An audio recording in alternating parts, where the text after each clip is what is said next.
자, 우리가 말씀을 우리가 듣기 전에 큰 일을 행하신 하나님을 한번 찬양하길 원합니다. 전능하신 나의 주 하나님은 찬송 먼저 한번 드리겠습니다.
우리가 늘 가지고 다니고 또 시간이 될 때마다 펴서 읽고 또 묵상하고 또 그 말씀대로 살려고 몸부림치는 귀한 책 성경은 신비로운 책 중에 책입니다. 성경은 1600년의 그런 긴 기간 동안 40여 명의 기자가 각기 다른 장소에서 기록한 것을 모아놓은 책입니다. 그런데 놀라운 것은 성경 각 권의 주제와 사상이 하나로 일치되었다고 하는 것은 정말 신비스러운 일입니다. 구약 39권, 신약의 27권, 또한 66권의 핵심 주제가 예수 그리스도로 통일되어 있는 것을 볼 수 있습니다. 그래서 구약은 오실 그리스도에 대한 기록인데 바로 주전 3000년 전, 또한 700년 전, 500년 전에 하나님께서 선지자들을 통해서 장차 이 땅에 구세주와 주님으로 오실 예수 그리스도를 예언했었던 것을 보게 되고, 또 신약은 오신 예수, 성취되신 예수 그리스도를 말씀하고 있는데, 그렇게 수천 년 동안 예언되었던 그 말씀이 정확하게 이루어진 것을 우리가 마태복음 1장이나 누가복음 1장과 2장을 통해서 찾아볼 수 있습니다. 신비라는 것은 인간의 이성과 지식으로는 도대체 설명할 수도 없고 이해될 수 없는 것을 신비하다, 그렇게 말하는 것입니다. 그래서 성경 전체가 그 내용들을 살펴보면 너무너무 신비스러워서 우리의 작은 머리로, 우리의 지식으로는 도무지 이해가 될 수 없는 그런 내용들이 숱하게 많이 기록되어 있습니다. 천지 창조와 또 인간의 그 지으심의 그 과정을 살펴보면 천지 창조도 하나님께서 말씀 한마디를 통해서 말씀 한마디 한마디 하시면 창조의 역사가 있었던 것을 보게 됩니다. 어떻게 이 말씀 한마디로 천지 만물이 지어졌을까? 하늘의 우주를 보면서도 우리는 참 신비하다, 그렇게 느끼게 되는 것이고, 우리가 살고 있는 이 지구도 보면 곳곳마다 가보면 어떻게 하나님이 이렇게 지으셨을까? 정말 놀랍습니다. 또한 하나님께서 흙으로 아담을 지으셨다. 또 지음받은 아담의 갈비뼈로 하와를 지으셨다. 그 자체뿐만 아니라 이제 계속해서 이제 인간들의 그 내부의 그런 몸속에 있는 지체들을 하나씩 하나씩 살펴보면 어찌 그렇게 정교한지, 어떻게 이렇게 잘 연결하고 모든 지체들이 서로 움직여서 연합해서 사람이 건강하게 되어지고 활동할 수 있는지, 참 신비스러운 일이란 말이죠. 우리의 또 몸의 구조도 머리부터 발끝까지 보면은요, 어찌 그렇게 잘 만드셨는지, 그래서 뭐라고 표현할 수 없을 정도로 참 신비스러운 그런 모습을 보게 되고, 또한 예수 그리스도께서 인간의 몸을 입고 하늘의 보좌를 버리시고 인간의 몸을 입고 이 땅에 오셨다는 사실, 성육신이라고 그러지 않습니까? 인카네이션. 어떻게 하나님이 인간의 몸을 입고 이 땅에 그분이 오실 수 있는가? 이 성육신도 우리의 이성과 지식으로는 이해가 잘 안 되는 거예요. 이게 참 신비스러운 것이에요. 신비스러운 거예요. 또한 그 그리스도께서 이제 공생의 사역을 사시면서 하늘나라의 복음을 전파하시고, 그리고 모든 인류의 죄를 대신해서 십자가에 고난받으시고 죽으신 후에 사흘 만에 다시 살아나셨다는 그 자체로 이게 보통 신비스러운 일이 아니라는 거죠. 정말 신비스러운 일이다라고 하는 것입니다.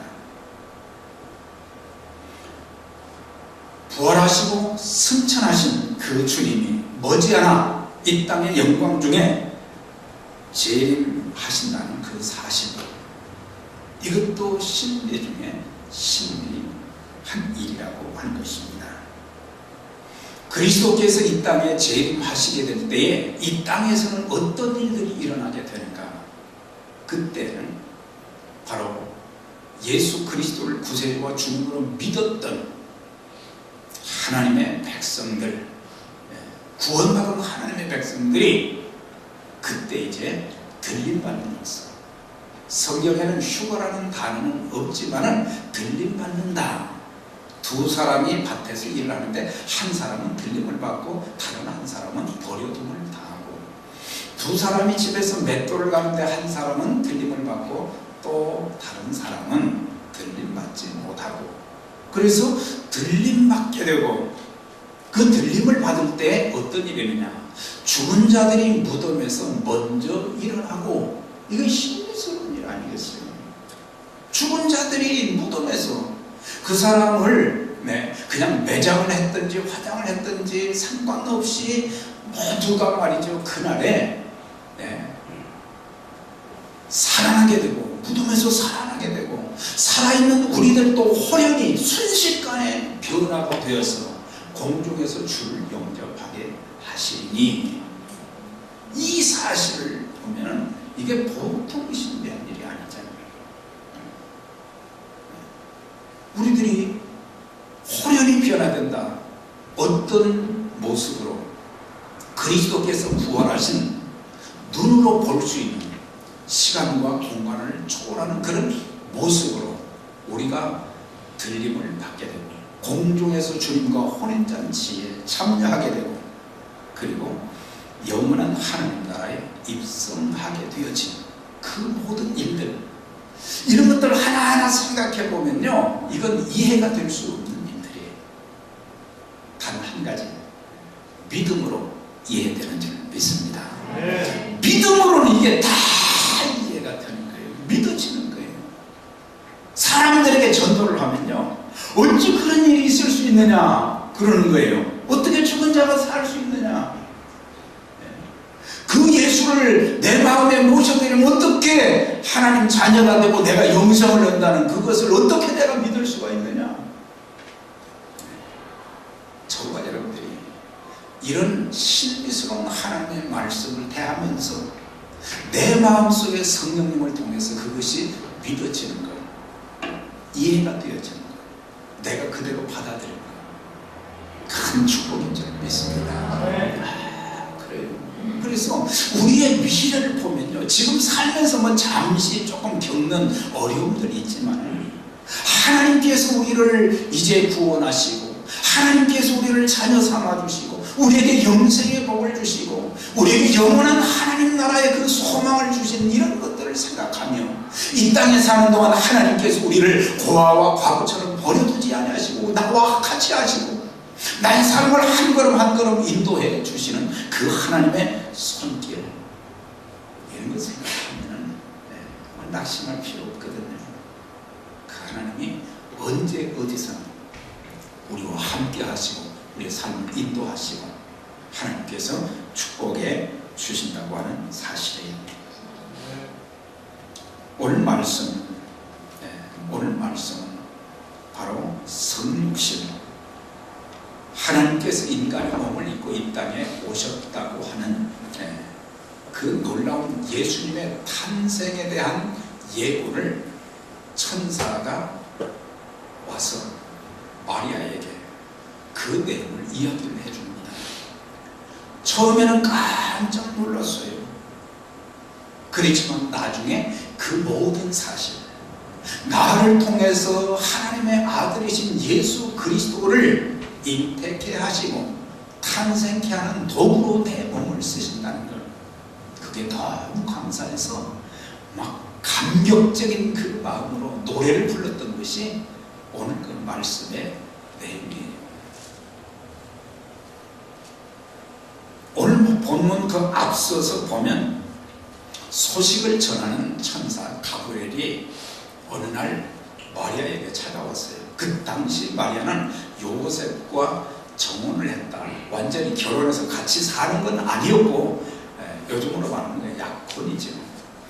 그래서 이제 정혼한 그런 사이라 곧 결혼을 하게 되어지는데 마리아에게 나타나서 하는 말이 은혜를 받은 여자여 평안할지어다.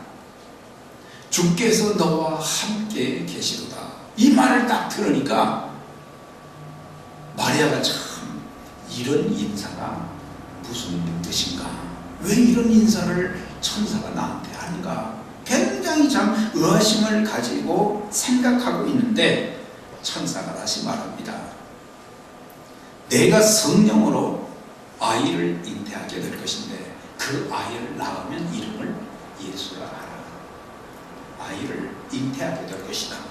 그리고 그 아들을 낳으면 예수라 하라.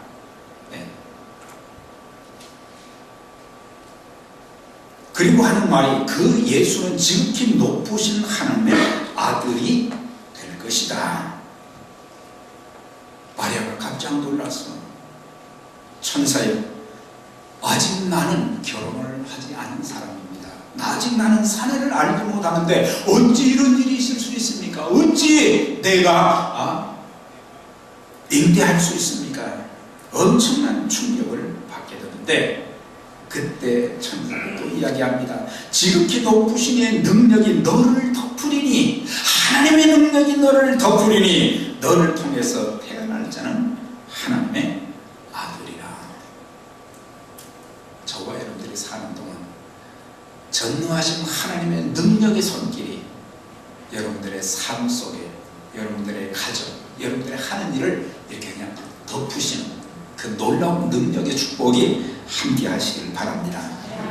야, 하나님의 능력이 나를 돕는다는 것은 하나님 나와 함께 하신다는 것이고, 하나님 나를 도우신다는 것이고, 하나님 내 인생을 책임지신다는 것이고. 그래서 마리아가 너무 기뻐가지고 하나님 앞에 막 찬양하는 모습. 이것을 보면서 우리의 신앙에 어떤 변화가 있어져야 될 것인가? 우리가 하나님 앞에 드리는 예배와 찬양이 어떠해야 될 것인가? 우리의 섬김이 어떠해야 될 것인가? 그런 것들을 아주 잘 가르쳐주고 있어요. 46절 47절에 보면 마리아가 가로되 내 영혼이 주를 찬양하며, 이 내용을 잘 보세요. 내 영혼이 주를 찬양하며 내 마음이 하나님 내 구주를 기뻐하였음은 그랬어요. 마리아의 노래 중에 핵심되는 노래가 뭐냐? 바로 예수 그리스도 그분, 자기 몸에 잉태될 그분이 천사 통해서 들은 것은, 또 나중에 확신한 것은 바로 그가 구세주다, 구주다, 그리고 그분은 주님이시다. 내 영혼이 주를 찬양하고 내 마음이 하나님 내 구주를 기뻐하였다 그랬어요.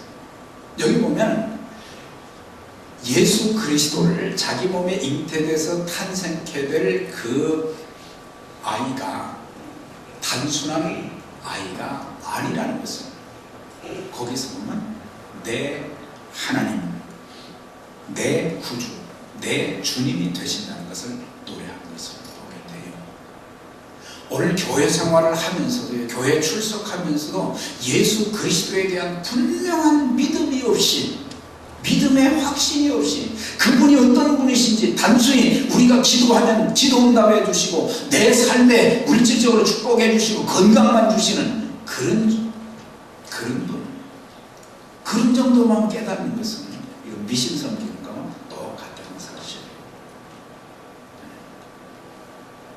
내가 나의 하나님 내 구주를 기뻐하였다.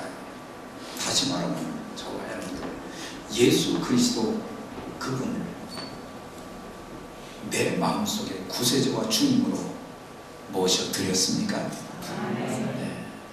예수님이 베드로에게 그랬잖아요. 사람들이 나를 누구로 하더냐? 그랬더니 뭐 엘리야나 예레미야다, 또 침례 요한이다, 선지자 중에 한 사람이다. 너희는 나를 누구로 하느냐? 주는 그리스도시요 살아계신 하나님의 아들입니다. 그랬더니 예수님께서 바요나 시몬아 내가 복이 있도다. 이를 내게 알게 하니는 혈육이 아니다. 내가 사람이 아니다. 바로 하나님이시라는 것을 가르쳐 준 거예요. 그래서 그분이 나의 구세주, 죄 가운데서 나를 구원하여 주신 주님, 내 삶의 그분이 주인 되신, 왕 되신 주인이시라는 것을 고백한 것을 볼 수가 있어요. 이 신앙이 우리 분명해야 되거든요. 그래야 죄사함 받고, 그래야 하나님 자녀 되고, 그래야 우리가 다시 살아날 수 있고, 그래야 우리가 영원한 천국에 들어갈 수 있게 되는 거예요. 천주교에서는 기록에 보면 마리아는 원죄가 없다. 또 하나님과 인간의 중재자다. 또 마리아는 승천했다. 또 재림이 마리아를 통해서 온다. 이게 잘못되어지. 그러니까 본래 마리아는 그렇지가 않은데 사람들이 그렇게 만들었다는 얘기예요. 그리고 마리아한테 가서 기도는 주님 앞에 기도해야지 마리아한테 기도하는, 마리아 상에 가서 기도하고 이런 것은 하나의 도구로 쓰임을 받았을 뿐이지. 그런데 많은 사람들 중에 하나님의 아들 예수 그리스도를 그의 몸을 통해서 받다는, 또 그 귀한 일에 자기가 쓰임받은 것은 참 감사한 일이지만은 예수 그리스도와 같이 될 수는 없는 것이거든요. 그래서 그는 내 하나님 구주라는 말을 썼어요. 내 하나님 구주라고 했어요. 내 마음이 하나님 내 구주를 기뻐하였으며. 그래서 마리아는 자신을 알고 자신과 같은 비천한 자에게 이런 놀라운 은총과 축복을 주신 것을 이렇게 참 찬양한 그 모습. 그래서 그의 노래는 보통 노래가 아니라는 거죠. 네. 그냥 입에서 우물우물 하는 그런 노래가 아니라는 거죠. 네. 비천한 나 같은 여인에게 이런 은혜를 주시다니. 그래서 감격적인 마음으로 찬양. 출애굽기 15장 한번 그 파워포인트 좀 해주세요. 자, 우리 같이 한번 봉독하겠습니다. 시작. 여호와께 노래하니 내가 그가 높고 영원하시며 말과 그 탄자를 바다에 던지셨습니다. 여호와는 나의 힘이시요 노래시며 나의 구원이시며 그는 나의 하나님이시니 내가 그를 찬송할 것이요 내 아버지의 하나님이시니 내가 그를 높이리로다. 여기 보면 이스라엘 백성들이 이제 출애굽해서 맨 먼저 당도한 것이 홍해 바다였습니다. 그럴 때 홍해 바다 앞에 섰는데 이제는 앞에는 바다고 뒤에서는 바로의 군대가 말이죠 쫓아오고 피할 길이 없는 매우 원망했잖아요. 모세가 하나님 앞에 이제 기도하면서 지팡이를 내미니까는 바다의 물이 막 갈라졌어요. 그래가지고 이스라엘 백성들이 말이죠 육지처럼 그 땅을 건넜다 그랬어요. 그러고 난 뒤에 이스라엘 백성들이 다 건너고 난 뒤에 그 다음에 애굽의 바로의 군대가 그냥 바다 가운데 있었는데 물이 갈라졌던 물이 그냥 하나가 되어버렸어요. 그래서 그들이 홍해바다를 건넌 후에 모세와 그의 누인 미리암과 온 이스라엘 백성들이 찬송을 불렀어요. 여기 말씀 보면은 노래라고 하는 단어, 찬송이라는 단어가 이렇게 여러 번 반복해서 나오는 것을 보게 돼요. 네. 하나님의 백성들의 첫 번째 찬송, 노래가 그때 있었던 것을 보게 돼요. 구원받은 감격, 네. 바다에 다 수장될 그런 수백만의 사람들이 한 사람도 빠짐없이 다 건짐을 받은 것에 대해서 너무 감사해서 이 사람들이 말이죠 장정만 60만이라고 그러는데 보통 250만 300만이 된다는데 그 300만 250만 되는 사람들이 어떤 마음가짐으로 그때 노래를 불렀겠어요. 이건 보통 감격이 아니었다는 사실이죠. 야, 위대하신 하나님을 막 찬양하는 그런 노래가 거기에 나오는 것을 볼 수가 있어요. 여호와는 나의 힘이시여 나의 구원이시라. 적어도 우리들이 예수 그리스도를 구세주와 주님으로 이제 믿음으로 죄사함 받고 내 영혼이 구원받아서 영원한 천국에 간다고 하는 그 확신, 내가 이 땅에 사는 동안 내 삶 속에 함께 하셔서 임마누엘 하신다는 그 놀라운 사실을 기억하게 되면 우리는 감사할 수밖에 없고 찬양이 우리에게 우리가 예배 때 드리는 찬양을 이렇게 보게 되면요 사람들 전부 소수는 막 기쁜 마음으로 막 찬양하고 또 입을 보잖아요. 앞에서 보면 어떤 사람들이 입을 크게 좀 벌리고 찬양을 하는지 아니면 입 딱 다물고 그냥 있는지 그렇잖아요. 우리에게 그런 감격이 좀 있어야 됩니다. 자, 옆에 분들에게 구원받은 감격이 늘 넘치시길 바랍니다. 우리에게 말이죠 그런 것이 없어요. 그냥 나가서 어디 가서 말이죠 한 곡 좀 뽑으라면 유행가는 잘 부르는데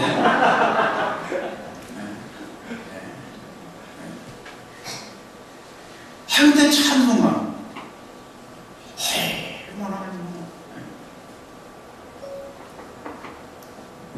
예수 믿는 사람들이 기쁨과 감사함으로 노래하는 이유는 바로 그분이 나를 죄와 사망에서 해방시켜 주셨고 나 같은 사람이 어떻게 하나님의 자녀가 되어지며 사는 동안 얼마나 우리의 삶의 위기와 위험들이 많이 닥쳐왔어요.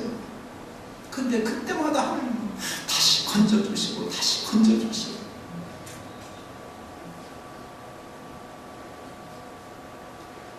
하나님이 원하시는 일에 참 나에게 주신 은사와 재능, 물질, 이런 몸을 가지고 주님을 섬길 수 있다는 게 이게 얼마나 큰 특권인데 우리들은 귀찮다고 생각합니다. 주일이 귀찮아지면 하나님 귀찮아지는 거예요. 우리 모두가 내 몸이 다 의사를 찾잖아요.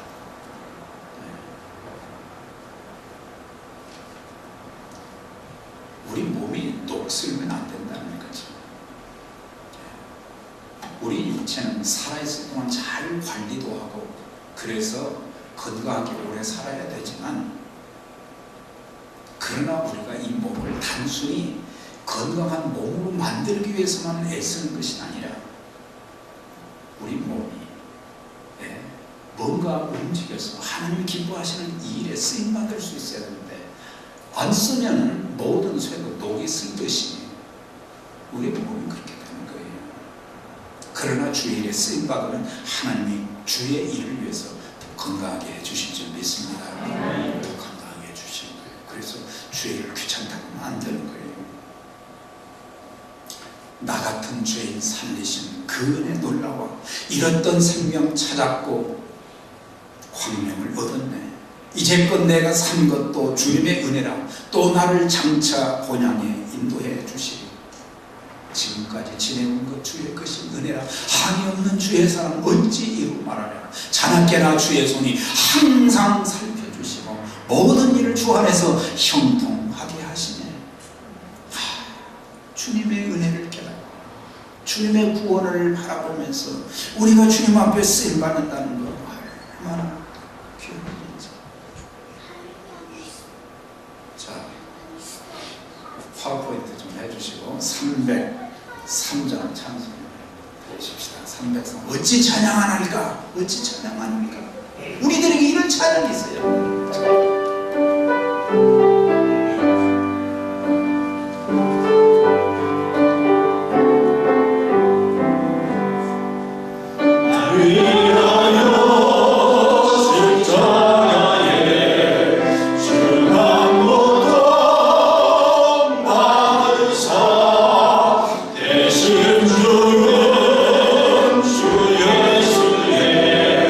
사랑하신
믿음의 확신이 사라지게 되고 하나님의 놀라운 능력의 손길, 하나님의 인도하심을 우리는 깨닫지도 못하고 하나님 앞에 나 자신을 더 드리지도 못하는 그런 모습들 되어졌는데, 마리아는 그분이 자기 몸에 잉태된 그가 천사를 통해서 들은 것은 바로 내 구주가 되고 내 주님이 되신다, 그분이 내 하나님이 되신다, 그것을 거기에서 깨닫고는 하나님 앞에 그 찬양, 몇 가지 찬양이 나옵니다. 마리아가 뭐 때문에, 어떤 이유 때문에 찬양했는지 몇 가지가 나오는데 다 알 수는 없지만, 요즘 12월이 되면요 조금 이제 교회들마다 찬양대가 좀 숫자가 있는 데는 그 핸델의 메시아 곡을 많이 하게 됩니다. 교회에서도 하고 또 어떤 장소를 빌려가지고도 하고 말이죠. 그래서 이 핸델의 메시아는 핸델이 1741년에 그 곡을 완성을 했고, 그 이듬해부터 이제 계속해서 공연이 되기 시작했는데, 그가 죽던 해인 1769년까지 28년 동안 계속해서 핸델의 그 메시아를 계속 연주를 하게 된 거예요. 메시아는 3부로 구성되는데 1부는 예언과 탄생, 2부는 순환과 속죄, 3부는 부활과 영생으로 되어 있어요. 그래서 이 핸델의 메시아 곡을 이렇게 찬양드리는 그 찬양대의 그 모습을 보게 되면요, 참 우리의 마음이 뭉클할 때가 많거든요.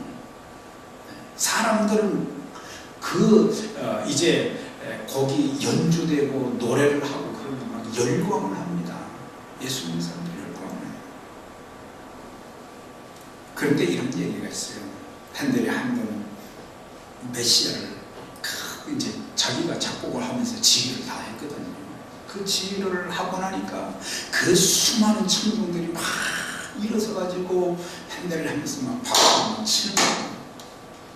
박수를 치는 거예요. 지휘자로서 얼마나 감격스럽겠어요. 자기가 만든 곡을 가지고 그렇게 했으니까.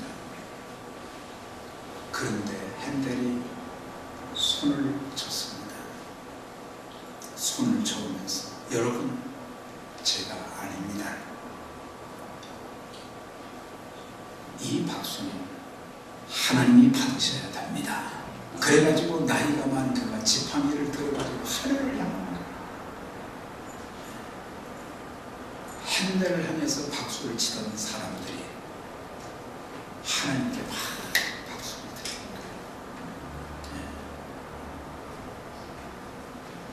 종종 우리는 퍼포먼스가 되어져서 사람들이 잘하면 박수를 많이 치지만, 사실 우리는 하나님께 영광을 돌리는 박수를 해야 됩니다. 하신 분들도 귀하게 쓰임받으니까 얼마나 참 감사하고 감격스럽지만, 박수는 우리가 받으면 안 되는 거예요.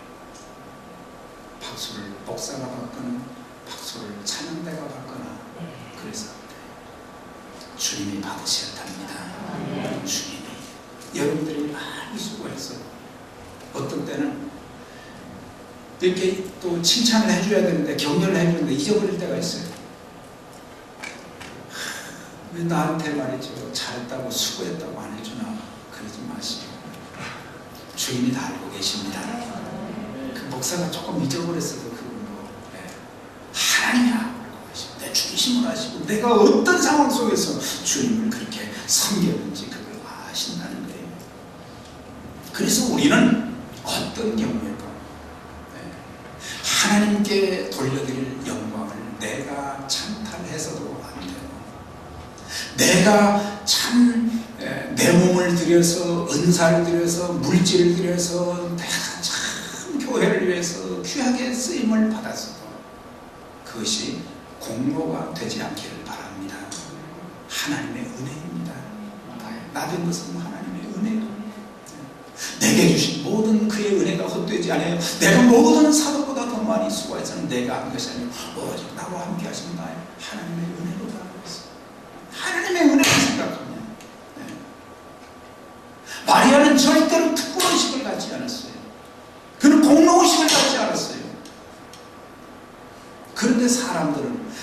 그렇게 하면서 마리아를 띄워놓으면서 자기 자신들도 공로의식에 사로잡혀서 하나님 받으신 모든 것을 자기가 다 받아버리는 그런 일이 있다면 우리가 주님께 받을 것이 하나도 없는 거예요. 주님께 받아야 되잖아요.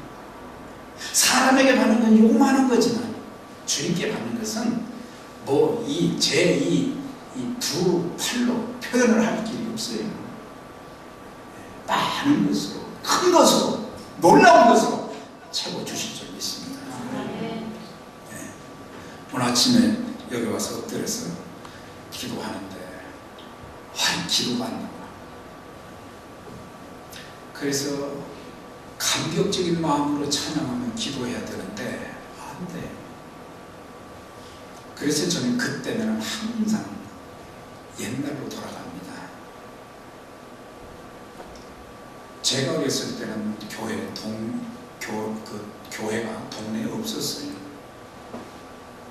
그래서 교회를 가려면 한 3km 정도 걸어갔어야 됐어요. 그게 이제 1960년대니까. 그때 뭐 우산이 제대로 있었습니까? 우비가 있었습니까? 눈이 오나 비가 오나 교회를 비를 다 맞고 눈 다 맞고 뭐 차가 있습니까? 왜 다녔어요? 그런 가운데 말씀드렸지만 우리 집안에 한 사람도 뭐 큰아버지, 작은아버지, 뭐 형제들 중에 예수 믿는 사람이 한 사람도 없습니다. 그런데 예수 믿게 하셨어요. 나를 통해서 부모님이 예수 믿게 되어졌고, 그 정도만 해도 얼마나 큰 축복을 받았어요. 그런데 덤으로 저한테 목사가 되겠다는 말이죠. 이런 지나온, 그래서 목사가 돼서 지금까지 쭉 지나오는 동안 말이죠, 수많은 일들이 많이 있었어요. 근데 하나님이 그때마다 건져주시고 인도하시고 은혜를 베푸시고, 이것을 다시 회상을 하게 되니까 감사가 막 나오기 시작하는 거예요. 그래서 막 하나님을 찬양을 하게 되고, 이런 은혜를 주셨는데 그냥 루틴하게 말이죠, 예배 인도자로 말씀 전하는 자로 그렇게 남아서는 안 되겠다.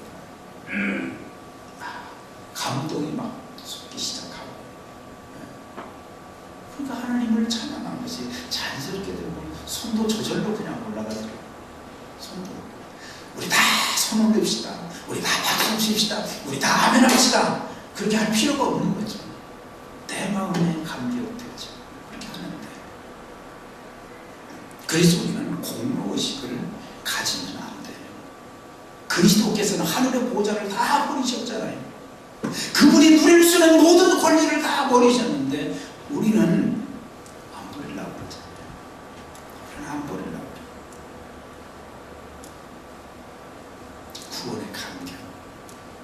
구원의 감격이 다시 회복되시기를 바랍니다. 그래서 마리아가 이런 아기 예수를 잉태하게 된 것, 이건 참 신비스러운 일이고, 그런 비천한 여인, 자기는 계속해서 비천한 여인들 중에 자기보다 똑똑한 여인들, 많이 배운 여인들이 얼마나 많이 있었겠어요. 그런데 마리아를 선택하셔서 그 귀한 도구로 쓰임을 받게 되었으니 얼마나 감사합니다. 다 할 수는 없고요. 하나님은 마리아에게 인류의 구세주와 주님이신 예수 그리스도를 잉태하게 해주신 큰 일을 행하여 주신 것처럼 우리에게도 큰 일을 행하여 주셨어요. 그분이 나의 구세주와 주님 되신 일, 그분이 내게 베풀어 주신 일, 나를 언약의 자녀로 삼아주신 그 은혜를 참 생각하면 찬양하지 않을 수 없고, 감사하지 않을 수 없고, 내 자신을 주님 앞에 더 드리지 않을 수 없고, 그래서 근본 다가오는 성탄절, 이 대강절 기간 동안에 복음서의 마태복음 1장과 2장 여러분들이 좀 읽으시고, 누가복음 1장, 2장 이렇게 좀 읽으시고, 묵상하면서 그리스도께서 하늘의 보좌를 버리시고 이 땅에 오시는 것, 어떤 모습으로 오셨는가, 어떤 모습으로 사셨는가, 이런 것들을 깨닫고 평화의 주님으로 오신 그 주님을 믿지 않는 사람들에게 전하고, 또 하나님이 우리를 사랑하신 것처럼 그 사랑을 작은 자 하나에게도 이렇게 베풀면서 또 주의 몸된 교회에 주신 그 귀한 사명도 더 잘 감당해서 우리 교회가 하나님의 뜻을 이 땅에 이루어드리는 그 귀한 일에 쓰임받도록